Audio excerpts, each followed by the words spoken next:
Hello les amis, bonsoir. Alors, ce soir, je vais vous préparer une pâte à baba au rhum. Je l'ai fait ce soir pour demain. Parce que moi, pour moi, les babas au rhum, ça doit être imbibé. Alors, faut pas les faire, des fois on dit, oh, 1 heure avant, machin. Non, non. Moi, je les fais le soir, je fais mon sirop. Et comme ça, ils vont imbiber jusqu'au lendemain. Alors, moi, j'ai des moules comme ça. J'ai celui-là, donc de chez Guy Demain. C'est le moule rond à baba. Alors, celui-là, il fait 50 ml de capacité et j'ai celui-là en carré qui fait 100 ml. Donc là, c'est pour mon frère. Il m'a demandé des mini babas. Donc, je vais les faire. Alors, la pâte, je fais la même. Sauf que ceux-là, bien souvent, mais ils sont remplis qu'à moitié. Mais comme ça gonfle, c'est très bien aussi. Et puis ceux-là, ils sont remplis un peu plus. Et voilà. Mais je ne change pas ma recette. Je fais toujours la même. Alors là, je vais la faire dans mon robot pâtissier, muni de la feuille. Alors je peux très bien le faire aussi dans mon robot. Avant, je le faisais toujours dans mon robot e-cooking. Je ne m'en sers plus puisque maintenant j'ai le Halcook et je n'ai pas encore adapté à ce robot. Je me mets plus à votre portée. Un robot pâtissier muni de la feuille. Bon, normalement, maintenant, si c'est pas un KitchenAid, bon, il y a beaucoup de personnes qui en ont un. J'ai une personne qui m'a dit en commentaire, j'ai un KitchenAid et je ne m'en sers pas beaucoup. Mais vous savez, quand on a un robot qui fait tout, ben voilà, celui-là, il me sert quand même pour mes meringues, la crème au beurre suisse, les chantilly. Non, je fais quand même certaines choses dans ce robot-là que je ne veux pas adapter dans les autres parce que je sais comment il travaille. Alors, pour faire ça fait très longtemps que je fais cette recette. Ça fait longtemps par contre que je n'en ai pas fait, mais tous ceux qui sont venus chez moi qui en ont mangé adorent les babas au rhum. Donc, je fais toujours la même, je ne change rien. Pour faire ça, il me faudra donc, je dis ma recette hein, parce que sinon je ne peux plus me rappeler de tout, 200 g de farine T55. Alors, ça c'est pour le sirop. Il me faut 50 g de beurre pommade, 20 g de sucre, une cuillère à café de sel, un sachet de levure. Alors là, c'est de la levure sèche.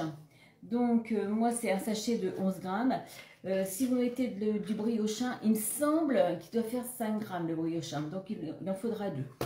Ça, c'est celle de chez Demarle. Donc, on ne la dilue pas, on la met directement avec la farine. Alors, ensuite, il me faut 100 ml de lait, 2 œufs. Voilà, là, j'ai fait le tour. Maintenant, pour le sirop, il me faudra 750 ml d'eau que j'ai déjà préparée avec 75 g de rhum et 330 g de sucre. Alors, le sirop, je vais le préparer dès que je vais commencer à faire gonfler mes babas. Il y en a pour en gros 20 minutes au four à 30 degrés. Moi, c'est ce que je fais. Ou alors 1 heure à température ambiante. Voilà, parce que il y a deux choses. Quand on fait pour faire tremper les babas, soit on fait les babas chauds, que je ne me trompe pas, les babas chauds avec le sirop tiède, ou alors les babas froids avec le sirop chaud. Voilà, c'est ça. Donc, dès que c'est préparé, qu'ils sont dans le moule, on va préparer le sirop. Alors, pour démarrer, déjà, je vais mettre la moitié de la farine, parce qu'au milieu, je vais y mettre la levure. Voilà, et parce qu'il ne faut pas que le sel touche la levure. Hein. Ça, on le sait toujours, on le sait tous. Voilà, je mets le reste de la farine. Ensuite, le sucre, le lait, les œufs, le sel et on termine toujours par le beurre. On ne le mélange jamais en même temps. Alors là, je vais le mélanger, voilà, à petite vitesse pendant au moins 2 minutes. Voilà, donc je vais racler un petit peu les bords. Il y a toujours un petit peu de farine qui vole sur les bords. Maintenant, je vais rajouter le beurre. Et après, on va le faire tourner à plus grande vitesse, au moins 5 minutes. Bon, beurre est bien pommade. Hein. Alors, si vous ne pensez pas le sortir avant, ben, moi, bien souvent, c'est ce que je fais. Ben, je le mets quelques secondes au micro-ondes, mais attention, il ne faut pas qu'il soit fondu non plus. Hein. Voilà, la pâte à baba, c'est tout simplement comme ça. Alors, des pâtes à baba, il y en a plusieurs. Moi, j'ai fait celle-là depuis très longtemps et elle marche. Alors, je ne change pas. On ne change pas quelque chose qui gagne, une équipe qui gagne. Voilà. Allez, maintenant, je mets mon minuteur quand même sur 5 minutes. Et c'est parti comme ça, à vitesse moyenne. Non, en fait, je vous ai dit à vitesse moyenne, mais non, j'ai mis à vitesse forte. Alors, moi, j'ai laissé, allez, j'ai laissé entre 7 et 8 minutes, hein, parce que la pâte, elle doit être élastique. Voilà, ça doit être élastique comme ça. Voilà. Après, bah, tout dépend des robots. Alors, c'est pour ça que faire ça à la main, c'est pas pareil. Hein. Y a des robots qui sont plus ou moins puissants, hein, parce que vous avez des robots qui sont, des sous-marques qui sont quand même moins puissants. Bon, alors maintenant, je vais rassembler ma pâte. Alors, soit je mets avec la poche à douille dans mes empreintes, ou alors avec une... vous voyez, c'est bien... elle est bien élastique. Hein. Ou alors avec 2 cuillères à soupe. Moi, je pense que je vais faire ça. Oh, je n'ai pas envie de mettre ma pâte dans la poche à douille. Allez, je commence à préparer ça.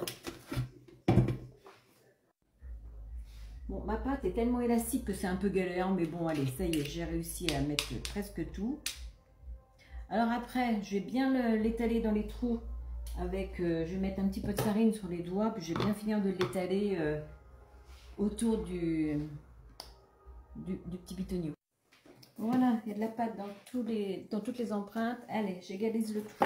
Et je laisse pousser 20 minutes à 30 degrés dans mon four ou 1 heure à température ambiante. Bon, je vais vous montrer comment je fais pour égaliser mes petits babas. Je trempe le dos d'une cuillère dans la farine et je fais comme ça. Voilà, et ça va tout seul. Voilà, et après, s'il y en a un qui en a un petit peu plus que le dernier, bah, j'équilibre la pâte. Bon voilà, on se retrouve. Donc je les ai laissés gonfler un peu plus de 30 minutes. Donc j'avais dit 20 minutes, mais vous savez, des fois, d'une fois à l'autre, j'ai regardé quand même sur mon blog. Hein. Donc le trou est presque recouvert. Alors, pendant ce temps-là, j'ai préparé mon sirop. Donc j'avais mis dans ma casserole 750 ml d'eau, 330 g de sucre que j'ai amené à ébullition. À ébullition, j'ai arrêté, j'ai coupé ma plaque. Et là, il fallait le faire descendre à 45 degrés pour ajouter le rhum. Sinon, ça allait le cuire. Et ceux qui aiment bien les babas au rhum, surtout les hommes, diront « Ah, il n'y a pas de rhum » ou « Ça sent pas le rhum dans ton baba ». Donc là, maintenant, dans ma casserole, je rajoute les 45 g de rhum. Voilà. Alors moi, ce sera baba chaud avec sirop tiède. Parce que là, dès que mon four va liper, je mets mes babas pour 20 minutes. Bon, pour la cuisson, j'ai quand même mis une toile de cuisson. Voilà, alors je vais la laisser dessus parce que je vais retourner ma plaque et j'ai mis mon sirop dans mon bac. Pour retourner ma plaque, je remets une grille et après je le retourne le tout. Je laisse pas trop longtemps ma vidéo parce que je vais pas avoir beaucoup de... Bon ben voilà, après bah, tout se démoule tout seul comme ça. Et quand on trempe les babas dans le sirop, on les met déjà dans ce sens-là. Voilà, donc je vais les faire tous tremper au moins 1 heure comme ça. Je vais les retourner. Et puis ce soir, avant de me coucher, je les retourne encore. Demain matin, dès que je me lève, je les remets dans l'autre sens. Il faut que ça soit une éponge. Voilà, regardez, ils sont tout mignons quand même. Voilà. Maintenant, ça part au frigo. Enfin, je vais attendre qu'il soit froid. Ça part au frigo. Après, pour la nuit, hein, je vais mettre le petit couvercle et hop. Voilà, voilà. Mes babas, depuis hier, ils sont au frigo. Ils sont très spongieux. Alors après, je rajoute, j'ai verser mon jus qui était là, j'en mets un tout petit peu dans le centre, voilà, et après je vais les badigeonner un petit peu de confiture d'abricot pour les faire briller et je vais faire une chantilly mascarpone. Bon voilà, j'ai fait chauffer un petit peu ma confiture d'abricot et je le tartine comme ça.